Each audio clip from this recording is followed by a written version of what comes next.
완성의 복음 세 번째 시간입니다. 조금 더 기다리면 내가 보인다라는 제목으로 하나님 말씀 증거하겠습니다. 로마서를 살피고 있습니다. 바울이 복음을 요약해서 핵심적인 부분들을 로마 교회 성도들에게 소개하고 있습니다. 첫 번째 시간에 하나님의 부르심에 대해서 살폈습니다. 인간은 자신이 세운 목표보다 더 위대한 것이 필요하다. 그래야 인생의 모든 장애물마저도 그 부르심 따라 선을 행할 수 있는 모든 과정으로 본다 해서 목표와 과정이 분리되지 않는다.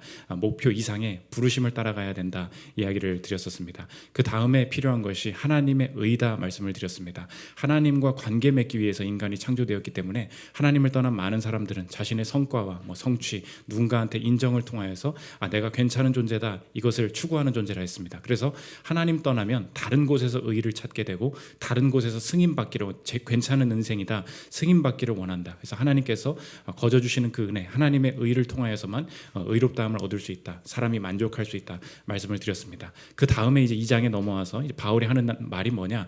사람의 이 시선을 가지고 이야기를 하고 있습니다. 남 보지 말라는 거예요. 너의 인생이 중요하다. 왜 자꾸 남들 판단하고 있냐? 시선에 대한 이야기 있는데 너의 삶을 복음 안에서 충만하게 살아갈 때 남들 비판할 시간 없다. 오히려 나를 보게 된다. 그리고 나를 발견하게 하시는 내 내면을 보게 하시는 그곳이 바로 하나님께서 나를 이끄시는 그 장소이다.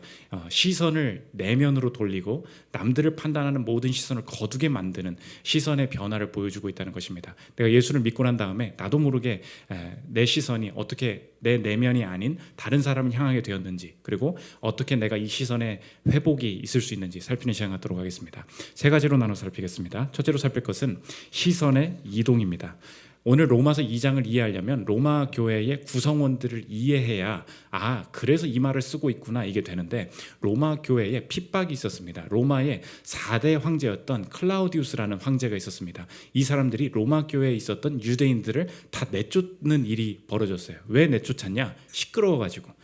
왜 유대인들이 시끄러웠냐? 한번 생각해 보십시오. 유대인이 있었습니다. 이방인들도 있었습니다. 그런데 예수 그리스도가 온 거예요. 예수 그리스도를 믿는 자들이 나타났습니다. 그러다 보니까 로마 교회에 유대인이 아니었던 그냥 이방인들과 유대인들이 이제 예수 믿고서 메시아는 정말 예수 그리스도다 해서 유대인이지만 예수를 믿는 사람들이 같이 섞여서 예배를 드리기 시작했다는 것입니다. 그런데 유대인들 입장에서 생각해 보십시오. 내가 예수 믿는 유대인입니다. 그런데 아직 메시아는 오지 않았다. 예수 그리스도는 메시아가 아니다라고 말하는 유대인들이 저기 내 친구들이 있을 거 아니에요. 그럼 그 친구들은 어디서 예배드리냐? 유대인 회당에서 아직도 메시아가 올 것을 기다리면서 율법을 낭독하고 있었던 거예요. 그러면 안타까운 마음이 들겠죠. 가가지고 다음 주에는 한 사람 교회 가자 이렇게 계속해서 전도하고 막 이렇게 한 거예요. 그러니까 아니야 메시아는 아직 안 왔다는데 뭔 소리야? 너 지금 자꾸 그러면 안 돼. 너 이단에 빠진 거야. 너 신천지야. 막 이렇게 얘기가 나오겠죠. 유대인들끼리 로마 전체에서 싸우고 서로 너 친구 안 한다고 난리가 난 거예요. 그러면 이제 로마 황제 입장에서 생각해 보십시오. 사회가 질서가 어지러지는 거죠. 짜증이 난 거예요. 니네 다 나가. 이렇게 한 거죠. 그래서 유대인들 전체가 로마 밖으로 추방을 당하게 됩니다. 그러면 이제 사자가 떠난 이 숲에서 누가 왕이 됩니까? 교회 안에 누구만 남은 거예요? 유대인이 다 없어졌다니까. 이방인이 남은 거예요. 이방인이 와가지고 이제 내가 리더네. 내가 성경 낭독해야 돼. 이렇게 하고 있는 거예요. 그러다가 이 추방이 풀리고 다시 돌아오게 됩니다. 그러면 어떻게 되겠습니까? 유대인이 깜짝 놀란 거예요. 너 뭐야? 네가 왜 리더하고 있어? 우리 교회도 이제 곧 그 동찬 희진 가정이 이제 일본으로 떠나지 않습니까? 절대 추방이 아니에요. 근데 우리가 추방을 했다고 쳐봅시다. 추방을 했는데 나갔으니까 말뚝같이 우리 교회 정말 자신의 집을 내어주면서 리더 모임하고 처음에 정말 2명이 리더 모임하고 그렇게 우리 교회를 세우고 그랬거든요. 정말 훌륭한 가정이죠. 근데 나갔어요. 그러다 보니까 우리 교회 리더 안 하던 예를 들은 거예요. 장진범 리더가 갑자기 리더가 돼가지고 최고 선임 리더가 돼 있는 거야. 일본에서 4년 뒤에 귀국을 했습니다. 어떻게 생각하겠어요? 너 뭐야? 네가 리더야? 네가? 이런 게 있겠죠? 유대인의 시선이 그랬다고요. 진범 형제가 뭘 못하고 있다는 게 아니고 니네들 율법도 안 지키잖아 이런 식으로 그 시선이 그랬던 거예요. 그러니까 로마 교회에 보내는 이 로마서를 1장부터 읽어나갈 때 1장은 이 이방인들의 죄를 고백했습니다. 그러니까 유대인들이 읽으면서 바울 참 글 잘 쓰네 이렇게 읽은 거예요. 시기, 추악, 탐욕이 가득한 자요 수근수근 하는 자요 그 있잖아요. 로마서 1장 뒤에 뭐 동성애도 얘기하고 야 이런 게 죄지 하고서 바울 참 글 잘 쓰네 은혜 받았다고 딱 하고 있었어요. 2장 딱 들어가는데 너도 마찬가지야. 그 너가 누구예요? 유대인이라는 거예요. 지금 로마 교회 구성원이 왜 이렇게 갈리는지 그걸 이해하면 2장이 확 들어온다는 것입니다. 1절 보십시오. 그러므로 남을 판단하는 사람아 누구를 막론하고 내가 핑계하지 못할 것은 남을 판단하는 것으로 내가 너를 정죄함이니 판단하는 내가 같은 일을 행함이니라. 2장부터는 누구를 위해서 쓰고 있다는 것입니까? 난 믿음이 있다. 우월하다. 나는 저 친구보다는 낫다. 난 저런 죄를 지지는 않았다. 라고 이야기하는 유대인들을 향해서 너희들도 그 교회에서 지금 예배드리고 니네들이 뭐 훨씬 더 헌신을 많이 했다고 하지만 너희들도 마찬가지야. 지금 이렇게 말하고 있다는 것입니다. 하나님께서 나의 삶을 인도하실 때 어디로부터 변화를 일으키시냐? 내가 평범하고 당연하게 내 스스로를 평가했던 나의 관점, 나를 바라보고 상대를 바라보는 이 시선을 다 뒤집으신다는 거예요. 계속해서 남에 대해서 정죄하고 그들보다 나는 하나님 앞에서 낫다고 생각하는 이 시선을 하나님께서 건드리신다는 것입니다. 그래서 하나님의 이 변화시키시는 시선의 이동을 정리하면 오늘 제목과 같다는 것입니다. 조금 더 기다리면 내가 보인다는 거예요. 하나님께서 그 방식으로 나를 하나님 앞으로 이끌어 가신다는 것입니다. 타인을 판단하고 타인을 비판할수록 사실은 사람은 그 내면 속에 영적으로 나의 부족함과 나의 열등함을 숨기려는 그 시선들을 모두 가지고 있다는 것입니다. 박은미 박사라는 분이 그 한 인터넷에 그냥 쓴 아티클인데 내로남불의 심리학이라는 그 글이 있습니다.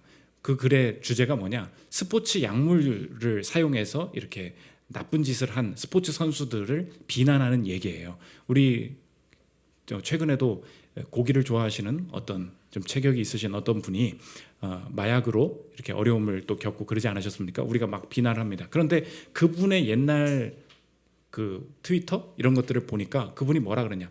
음주운전은 마약과 같은 것입니다. 훨씬 더 강력하게 처벌을 해야 된다고 생각합니다. 거의 죽일 듯이 이제 비난을 써놨어요. 이제 그 비난을 볼 때 우리가 어떻게 하면 맞지, 음주운전 정말 나쁜 사람들이지. 그런데 우리가 누군가를 심하게 비난하고 누군가의 악에 대해서 말할수록 세상에서는 야, 저 사람 참 말 잘하네, 저 사람 참 옳다 이야기하는데 성경에서는 그리고 또 심리학도 마찬가지고 뭐라 그러냐? 사람은 영적인 존재라서 그 얘기를 그냥 하는 게 아니라는 거예요. 내 안의 부족함과 내 안의 더러움을 감추려는 의도로 사용하는 경우가 참 많이 있다는 것입니다. 그래서 실험을 했다는 거예요. 스포츠 약물 중독을 한 사람이 있었습니다. 그런데 이 사람이 있고 두 사람이 그 사람을 평가를 하는 거예요. 근데 A는 비난을 안 했어요.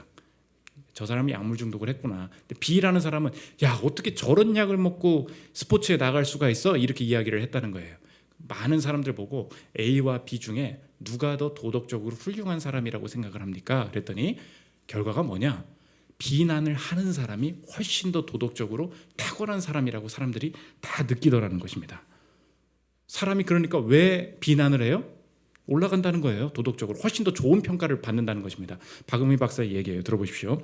스포츠 금지 약물을 사용한 동료를 비난하는 사람과 비난의 말을 하지 않는 사람 중 누구를 더 긍정적으로 평가할 것인가? 연구 결과 피험자들은 인물의 도덕적 정보가 없는 조건인 경우에 한해서 비난을 한 사람을 더 긍정적으로 평가하였다. 요약하면 타인의 비난은 자신의 무고함을 직접 밝히는 것보다 더 강력한 도덕성의 신호로 판단된다는 것이다. 본래 타인을 향한 언어적 비난은 자신의 도덕적 선함의 신호로 작동한다. 이게 핵심이라는 거예요. 그러니까 세상 사람들은 누군가에 대해서 비난하고 옳은 소리를 하는 사람에 대해서 야, 저 사람은 정말 탁월한 지도자야, 저 사람은 정말 도덕적으로 흠결이 없는 사람이야 라고 이야기하지만 성경은 뭐라고 하냐? 그걸 영적으로 본다는 거예요. 저 사람 그 말을 왜 하냐는 거예요. 말 자체의 의도가 상대의 부족함을 진짜 얘기하고 싶은 것이 아니고 상대의 부족함을 이야기함으로 내 부족함을 가리고 나를 높이고 내 부족함을 숨기려는 성향을 보여주고 있다는 것입니다. 그러므로 적용은 뭐냐? 개인적으로나 사회적으로나 저와 여러분이 가장 많이 비판하고 가장 많이 화내는 그곳에 내가 숨기고 싶어하는, 나도 무의식적으로 모르게 나도 숨기고 싶어하는 내 부족함, 내 죄악됨, 하나님 대신 내 나름대로 가리고 있는 내 정체성을 그곳에서 가장 많이 화내는 곳에서 발견할 수 있다는 것입니다.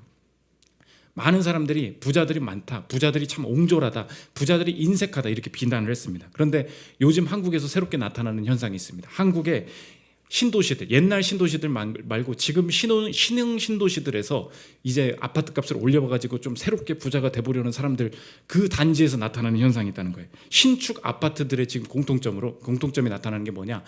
다른 옆에 빌라에 사는 애들 절대 우리 놀이터에 못 들어오게 하세요. 다 써붙이고 있다는 거예요.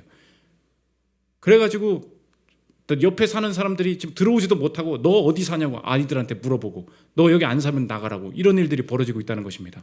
왜 그런 일이 벌어지냐? 이게 부자들은 인색하다, 부자들은 옹졸하다 이런 사람들이 있었어요. 남들이 옹졸하다고요? 아니에요. 그 말을 통하여서 자신의 옹졸함은 못 보게 만든다는 것입니다. 실제로 부자들 아파트에 가면 그런 거 없대요. 곳간에서 인심 난다고, 야 쟤네들은 놀 곳도 없는데 여기 와서 놀라 그래라, 그렇게 한다는 거예요. 근데 저 부자들이 다 돈 떼먹고 있다고 이렇게 말하는 사람들이 어디 신축하는 아파트 잡아가지고 여기 못 들어오게 하라고 다 이렇게 살고 있다는 거예요. 무엇이 위선적입니까? 저 사람들의 옹졸하다라고 얘기하지만 내 옹졸함은 싹 가리고 있는 거예요. 돈 못 버는, 열심히 일하는 사람들이 꼭 하는 얘기가 뭐냐? 저 내 동생은 말이야 돈도 못 벌고 말이야 취업도 아직도 못했고 말이야 저렇게 돈을 낭비하고 맨날 맛집만 찾아다니니까 네가 돈을 못 모으는 거 아니야? 우리 모두 직장인들이 다 그러죠. 여러분들 지금 뭐 몇 천씩 모으고 몇 억씩 모으고 그러면 그 못 모으는 애들이 그렇게 한심하잖아요. 근데 여러분, 그런 말들 속에서 내가 숨기고 있는 것이 무엇입니까? 나는 막 몇 천만 원씩 어디다 투자해서 그냥 다 마이너스 40% 마이너스 80% 받아도 그건 뭐예요? 실패해 봐야 되는 거죠. 투자는 다 실패도 해봐야 되고 이건 날린 돈이 아니죠. 다 투자하면서 이런 과정은 다 겪는 거죠. 생각해 보십시오. 실패해봐. 저 사람의 무능을 엄청나게 그 경제적인 무능에 대해서 막 비난합니다. 그러면서 난 뭐라 그래요? 나의 경제적인 무능함에 대해서는 싹 가려버린다는 거예요. 훨씬 더 액수가 큼에도 불구하고. 최근에 그 넷플릭스 드라마 중에 수리남이라고 나오지 않았습니까? 우리 교회 어떤 분이 나 수리남의 그 목사를 닮았다는 거야. 근데 하필 그곳에서 중국집에서 만났거든요. 근데 목사님 죄송한데 너무 똑같대. 이제 이미지가 비슷하대. 그래서 내가 1편을 봐고서 내가 진짜 욕을 한 바가지. 근데 우리가 그런 얘기하죠. 기독교는 남들을 혐오한다. 믿지 않는 사람들을 혐오한다. 그래서 비기독교인들이 기독교를 많이 비판하지 않습니까? 그런데 그곳에 목사가 마약 파는 상인으로 나오잖아요. 영화를 분석하는 어떤 그 평론가가 이렇게 얘기하는 거예요. 그거 목사를 왜 넣었어요? 이렇게 인터뷰를 하는데 그냥 재미삼아서 그냥 설명을 어떻게 할까 해서 넣었다 이렇게 얘기해요. 근데 영화를 분석하는 사람들은 그렇게 보지 않습니다. 이거 되게 의도적이라는 거예요. 왜냐? 종교가 마약이라는 거예요. 이 구도를 모두가 알고 있다는 거예요. 종교가 마약이기 때문에 목사를 따라가는 사람들은 다 마약을 하고 있는 사람들이라는 거예요. 마약을 비판하면서 기독교를 까고 싶어서 이 얘기를 만든 거라는 거예요. 그런데 이건 혐오가 아니냐? 너네들이 혐오하지 말라고 얘기하지. 기독교가 혐오를 누가 한다 그러지 자신들의 혐오를 감춘다는 거예요. 그분의 얘기. 인터넷 말이라 좀 험합니다. 들어보십시오. 몇 번 보니 감독이 재미로 목사 캐릭터를 넣었다는 인터뷰는 거짓말이다. 이야기 전개상 기독교 빠지면 이야기가 안 되는 구조이다. 종교 엑스터시와 마약 엑스터시를 아예 동일선상에서 전제하고 시나리오를 갈겨댔기 때문. 그 다음 보세요. 진짜 혐오가 아닌지. 니네가 이슬람 국가 어디 한 군데 들어가서 약 바는 거랑 이슬람 섞어서 영화로 송출할 용기 있으세요? 단도직입적으로 물어보는 거예요. 이슬람한테 만약에 그렇게 했으면 이슬람에서 혐오라고 말 안 했겠냐는 거예요. 당연히 하죠. 그런데 왜 기독교를 씁니까? 사실 기독교는 아무리 까도 원수를 사랑하라는 그 말씀 따라서 아무도 혐오하지 않을 것을 사실 믿기 때문에 마음대로 혐오를 한다는 거예요. 그러니까 마음대로 혐오를 하고 있지만 그거에 대해서 맞대어 욕하지 않기 때문에 자신들의 혐오가 가려지는 거죠. 남들이 혐오하고 있대. 누가 혐오하고 있습니까? 자신의 혐오가 하고 있잖아요. 내 가장 큰 혐오는 숨기게 되는 거예요. 그러므로 여러분 어느 생활을 할 때 나는 비난하면서 나는 쏙 빠지게 되는 게 있어요. 그거 잘 봐야 됩니다. 어떤 사람들도 마찬가지예요. 도덕적으로 저 사람을 막 비난하는 어떤 세력이 있습니다. 저 되게 잘못했어요. 저 사람 때려잡아야 됩니다. 그러면서 뭘 빼고 있는지를 잘 보면 야, 영적으로 인간이 비난을 자신의 죄를 가리는 수단으로 이렇게 사용하는구나. 이게 내 자신에 대해서도 완전히 보이기 시작한다는 것입니다. 그리고 공산주의라고 있죠. 막시즘. 막시즘의 핵심이 뭐냐? 조반유리라고 있습니다. 조반이 뭐냐? 만들조, 반한다.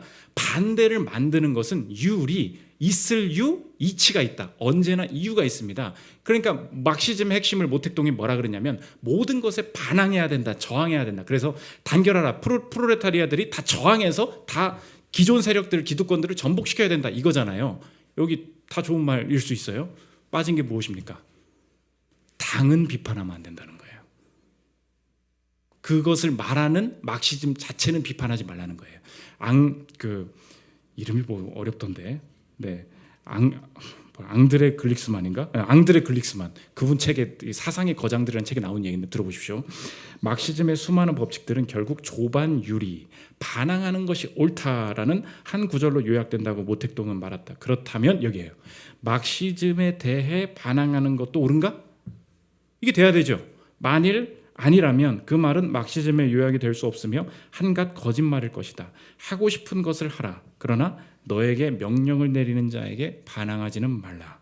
하고 싶은 것을 하라라는 표현은 그 명시적 언급에서는 신을 배제했지만 실은 이 세상을 내려다보는 신의 관점을 취하고 있다.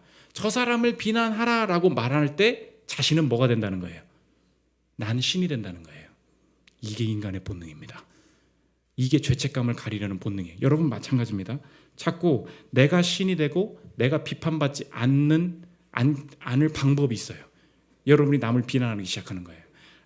내 아내는 왜 저러는지 모르겠어. 우리 회사는 왜 이따는 건지 모르겠어. 이런 얘기를 쭉 해요. 틀린 말이 아니라니까요. 그 얘기를 왜 하냐는 거예요. 나는 다 가려져요. 내가 어떻게 사는지, 나는 어떤 성격인지, 나는 어떤 죄악이 있는지 난 스스로 잘 모르게 된다는 것입니다. 이와 반대로 하나님의 인도하심, 하나님의 영적인 인도하심은 완전히 반대라는 거예요. 어떻게 되냐? 언제나 나의 내면에 똑같은 것을 발견하게 하신다는 것입니다. 여러분이 그것을 보는 순간 거기에 소망이 있어요. 거기에 하나님께서 우리 가정의 해결책이 있습니다. 우리 직장에, 내 이직에, 내 모든 갈등의 문제에, 남자친구, 여자친구의 갈등에 이 문제의 시발점이 여기에 있어요. 해결의 시발점이 여기에 있어요. 어디라고요? 나도 똑같구나. 이거라는 거예요. 화를 참지 못하는 내 가정의 구성원들을 보면서 왜 저렇게 저걸 못 참나, 인내심이 없나 그랬어요. 그런데 화를 참지, 너는 왜 화를 못 참는 거야? 라고 화를 내죠. 그러면서 날 보는 거예요. 화를 못 참아서 화를 냈죠. 화를 못 참는 사람을 보고 화를 내는 나는 괜찮은 거죠. 화내지 말라며. 요즘 이해가 안 됩니까? 이해가 되죠? 바로 이거예요. 너 왜 이렇게 화를 못 참아? 라고 화를 내고 있다고요. 그걸 보는 순간 나도 인내심 앞에, 나도 분노 앞에 죄인이구나.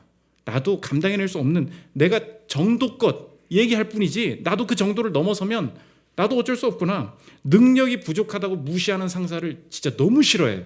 쟤는 성과 내는 사람들만 좋아하고 나는 인정도 안 하고 저 상사 진짜 차별하는 사람이라고 온갖 비난을 다 해야 됩니다. 그러나 내 일을 제대로 돕지 못하는 내 부하 직원한테는 미친 듯이 화를. 이것도 못하냐? 클릭 한 번만 하면 되겠다. 야, 내가 그런다고요. 뭐예요? 내 무능함에 대해서 비난하는 사람을 역으로 비난하면서 내 무능을 가리기 위해서 내 밑에 사람들한테 나도 똑같이 그 무능을 잣대로 이야기하고 있다는 것입니다. 보이십니까? 내가 보여야 돼요. 세상의 길을 가지 마십시오. 극단적인 이 두 가지 갈림길이 뭐예요? 남을 비난하면서 내 도덕성을 확보하는 거. 이게 세상의 길이에요. 막시즘의 길이에요. 하나님께서 이끄시는 길은 뭐예요? 남을 판단하는 너도 같은 일을 행함이니라. 2장 1절이 아멘으로 받아들여지는 순간부터 내 회복이 시작될 수 있다는 것입니다. 두 번째로 살펴볼 것은 시선의 개별성입니다. 그러니까 오늘 2장이 이제 쭉 보이는 거예요. 유대인이니까 뭐가 어쩌고 저쩌고, 이방인이니까 뭐가 어쩌고 저쩌고, 자꾸 로마 교회 안에서 이런 일이 벌어진 거예요. 그러니까 하나님께서 지금 2장 이후에 얘기하는 게 뭐냐? 유대인에게도 헬라인에게도 개별적으로 하나님께서 판단하고 심판하신다. 그 개별성을 강조하고 있다는 것입니다. 두 가지 개별성이 있는데 하나님께서 어떻게 일하시는지, 첫째로 배경의 개별성을 가지고 일하신다는 것입니다.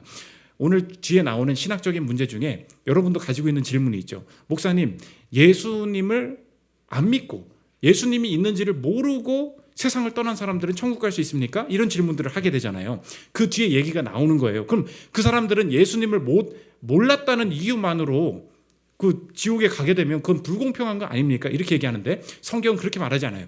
예수님의 이름을 듣지 못했다는 이유로 듣지 못했는데 안 믿었다 그러면 그건 불공정하죠. 근데 하나님께서 뭐라 그러냐? 그 사람이 알고 있는 그만큼 그 사람이 옳다고 생각하는 그 기준대로 심판하겠다는 거예요.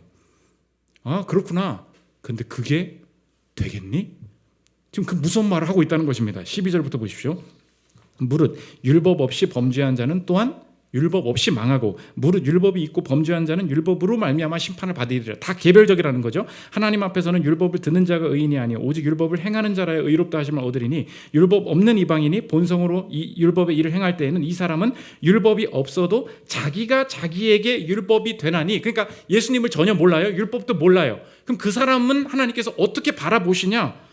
자기가 원하는 대로 하겠다는 거예요. 15절 보십시오. 이런 이들은 그 양심이 증거가 되어 그 생각들이 서로 혹은 고발하며 혹은 변명하며 그 마음에 새긴 율법의 행위를 나타내느니라.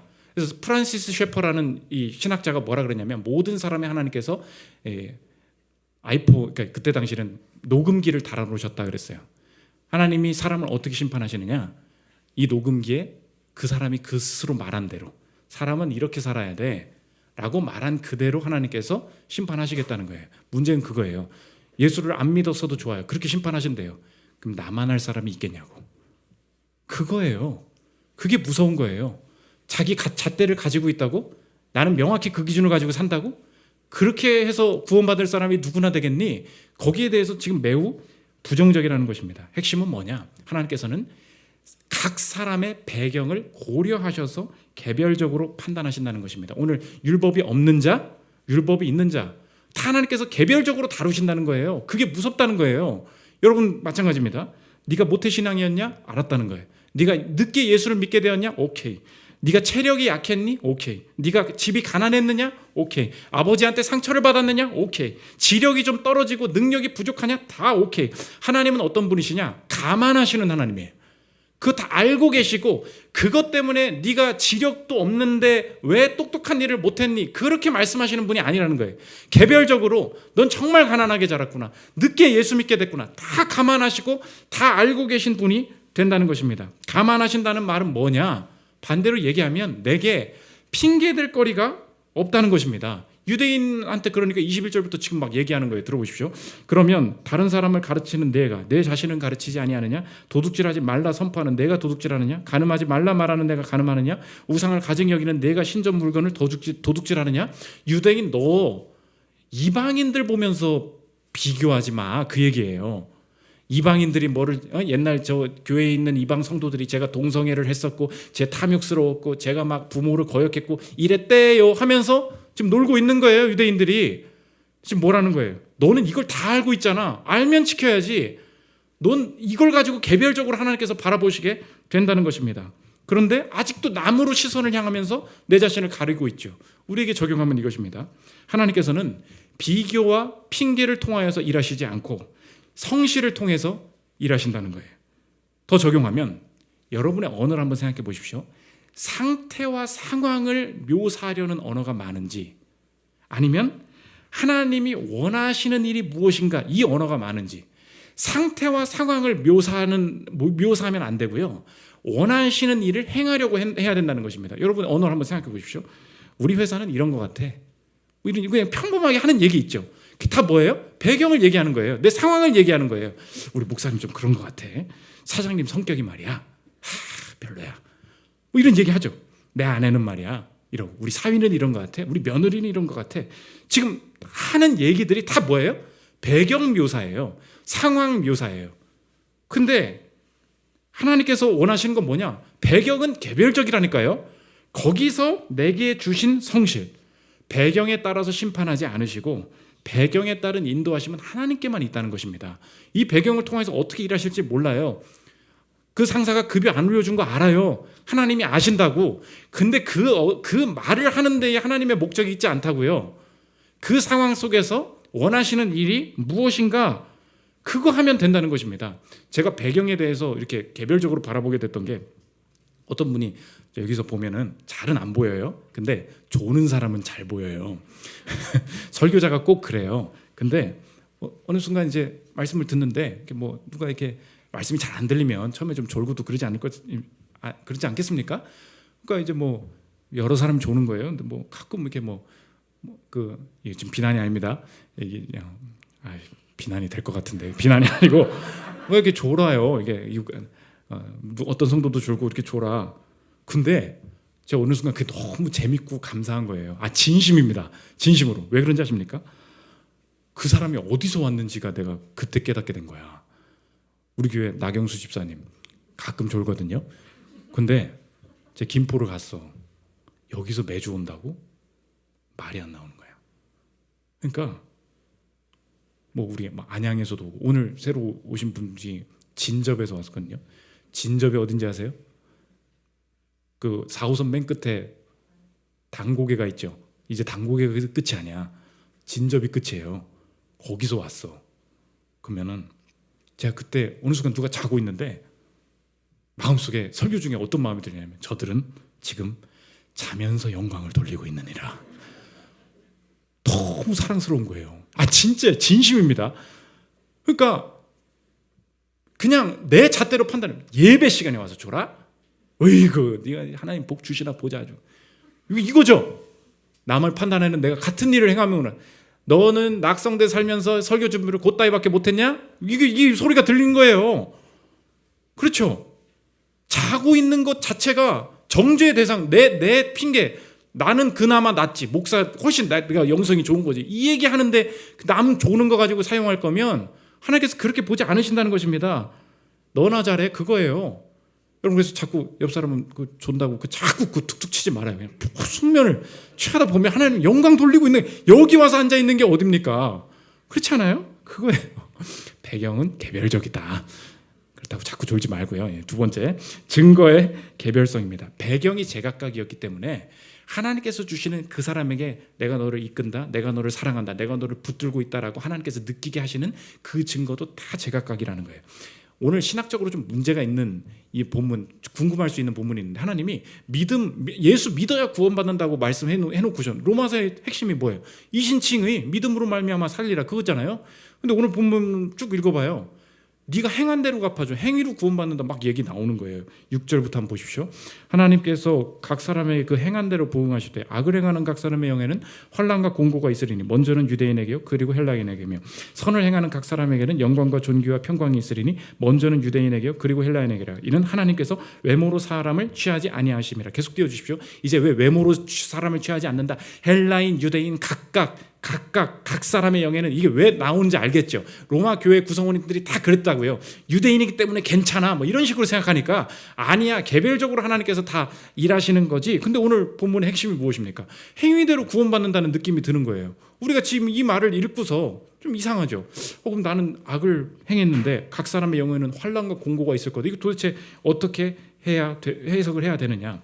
믿음으로 구원받는 건 맞습니다. 그런데 이 구절 어디에도 행위를 근거로 구원받는다고 하지 않았어요. 핵심은 무엇이냐? 하나님께서 내 인생을 이끌어 가실 때 다른 사람의 시선을 다 벗어나고 내 인생이 하나님 앞에서 서고 하나님 앞에서 행할 때 내 행위가 있죠. 하나님께서 내 행위를 근거로 구원하시는 게 아니라 이 행위가 증거가 된다는 거예요. 증거. 하나님이 어느 순간에 적용은 이것입니다. 내가 내 인생의 저주로 보였던 모든 고난과 고통이 대부분 근거는 고난으로 와요. 고난이 저주였어요. 고난이 극복의 과제였어요. 근데 어느 순간 하나님 앞에서만 서자. 다른 사람의 시선을 싹 버렸을 때 나타나는 현상이 뭐냐? 지금 내가 겪고 있는 이 헌신, 이 고난이 하나님이 나를 이끌고 계시다는 증거로 갑자기 보이기 시작하는 거. 이게 큰 변화가 된다는 것입니다. 존 파이퍼 목사님의 이야기를 들어보십시오. 이거는 구원의 근거가 아니라는 거예요. 구원은 믿음으로 받지만 언제나 믿음으로 구원받는 자들의 삶에 나타나는 게 뭐냐? 내가 너를 붙들고 있다. 너는 하나님의 사람이다라고 자기만 느낄 수 있는 그 근거를 따라가게 돼 있다는 거예요. 그 근거가 없는 사람, 그 행위가 없는 사람은 사실 믿고 있는가, 구원받았는가 물어봐야 된다는 것입니다. 여러분의 행위에 근거가 있습니까? 하나님이 나를 붙들고 계시다는, 분명히 이 일은 하나님이 나를 연단시키기 위해서 주신 것이라는 근거가 있냐고. 행위로 구원받지 않아요. 그런데 행위의 증거는 분명히 나타나는 것입니다. 한번 들어보십시오. 살펴보았던 본문 어디에도 선을 행함으로 영생을 얻는다거나 선을 행한 공로로 선을 행함에 근거하여 영생을 얻는다는 말은 없습니다. 다만 선을 행한 것을 따라 영원한 생명을 선고받는다고 말하고 있습니다. 본문은 모두 같은 말을 하고 있습니다. 삶 속으로 들어온 복음은 결코 그 생명을 죄의 권세 아래 내버려 두지 않습니다. 성령의 능력으로 임합니다. 그래서 복음을 믿고 의지하고 귀하게 받아들이는 곳에는 바울이 말하듯 믿어 순종하게 하는 일이 일어납니다. 그리고 믿어 순종하는 일이 일어날 때 그것을 따라 영원한 생명이 임합니다. 믿음으로 구원을 받아요. 그거는 우리 구원의 근거가 아니에요. 그런데 하나님께서 어떤 행위를 나한테 자꾸 하게 하신다고요. 어떤 행위를 벗어나게 하신다고요. 어떤 고난에 자꾸 눌리게 만드신다고요. 근데 주변 사람들 말을 들어보니까 너 운이 안 좋아서 그래, 너 잘못 살아서 그래, 너 하나님 앞에 벌 받나 봐, 별소리가 다 들려요. 근데 어느 순간 남의 시선, 남 비판하는 것도 뭐고 다 시선을 내려놓고 하나님 앞에 서려고 딱 할 때 하나님께서 마음에 주시는 확신이 있다는 거예요. 그게 뭐냐? 행위의 증거라는 거예요. 증거. 날 사랑하신다는 증거, 나를 붙들고 계시다는 증거, 이거 가지고 그 행동을 따라가면 영생이 열리게 될 것이다. 이 얘기를 하는 것입니다. 그러니까 오늘 자꾸 유대인과 이방인으로 나누는 건 둘 중 하나뿐이야. 다 개별적으로 하나님 앞에 인도함 받는 거예요. 7절, 8절 보십시오. 참고 선을 행하여 영광과 존귀와 썩지 아니함을 구하는 자에게는 요 한 부류, 이거밖에 없다는 거예요. 무슨 유대인이냐? 8절, 오직 당을 지어 진리를 따르지 아니하고 불의를 따르는 자에게는, 이 한 부류 다 개별적인 거지 분명히 행위로 구원받지 않아요. 그러나 구원받은 자에게는 분명한 행위의 증거가 있다는 것입니다. 근데 그게 대부분 고난으로 나타난다는 거예요. 적용하겠습니다. 여러분의 삶에 어느 순간 특정한 고난이 나의 구원의 증거로 보이는 게 무엇이 있습니까? 그것이 하나님께서 오늘 예배 가운데 주시는 선물이에요. 남들은 그게 저주래. 근데 그건 하나님이 날 붙들고 계시다는 확신으로 이제 느껴지는 거예요. 고난이거든요. 질병이거든요. 가난이거든요. 갈등이거든요. 상처거든요. 근데 그것 때문에 참고 선을 행하여 영광과 존귀와 썩지 아니함을 구하게 되는 그 일이 있어요. 그것 때문에 죽어라 기도하고 엎드려. 그것 때문에 정말 내가 절대 안 흘려보는 눈물을 흘려봐. 그것 때문에 하나님 앞에 미친 듯이 엎드리게 되는 일이 벌어져. 그 증거예요. 증거라고. 김유진 변호사라는 분이 계십니다. 나의 하루는 4시 30분에 시작된다. 이제 요즘 많이 유명해졌죠. 그분이 이제 크리스찬이신데, 그분이 지금 에머리 대학 나와서 변호사하고 있어요. 미국 변호사인데 잘 됐죠. 근데 자기가 처음에 잘하지 않았다는 거예요. 변호사 시험을 보는데, 변호사 시험도 아니고 로스쿨 입학 시험을 보는데 계속 떨어지더라는 거예요. 계속. 그러니까 여러분 그러잖아요. 뭐가 하려고 하는데 잘 안 되면 이게 내 미련이 남아서 그러는 건가? 하나님께서 진작에 내 길을 막으시는 건데 내가 괜히 욕심인가? 이런 별 생각이 다 들잖아요. 남들은 다 알아서 딴 데 취직하거나 변호사 시험 막 준비하고 있는데 나는 입학도 못하고 있는데 이게 지금 뭔 꼴이냐? 너무 쪽팔려서 그때 시험 준비를 하는데 주변 사람들이랑 다른 증거가 생기더라는 거예요. 그분의 책에, 어웨이크에 나온 책에 나오는 얘기 들어보십시오. 주변 사람들은 운이 안 따라줬다며 위로했지만 도움이 되지 않았다. 함께 공부한 친구들이 합격하는 그 학교에 왜 나는 갈 수 없는지 화가 났다. 왜 모두가 타는 그 버스에 나는 탈 수 없었던 것인지, 모두가 가는 방향을 왜 나는 따라갈 수 없었는지 혼란스러웠고 마음은 점점 더 초조해졌다. 그러자 하나님이 나를 위해 세우신 계획을 의심하기 시작했다. 나중에 이제 국내가 아니라 미국으로 가게 되는 길이 열리는데, 그 다음에 지금 그 시험 준비 엄청 열심히 했던 그 순간을 돌아보면서 깨닫게 됩니다. 이어서 들어보십시오. 시간이 지난 지금 당시 내 모습이 내 삶의 최고의 모습이었음을 역설적으로 고백해본다. 그 모든 과정이 너무나도 당연했다. 여기에요. 하나님께서 계획하신 그때 그 시간은 애초부터 로스쿨 입학을 위한 시간이 아니었기 때문이다.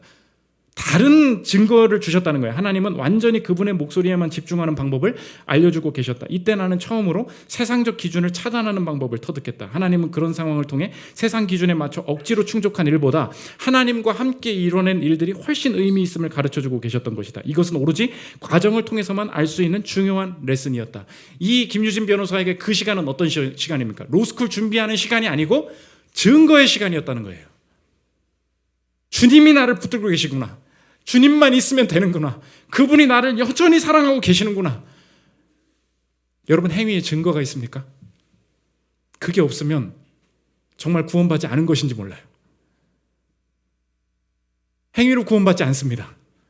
그러나 행위에 증거가 있습니까? 오늘 하나님 그거 묻고 계시다는 거예요.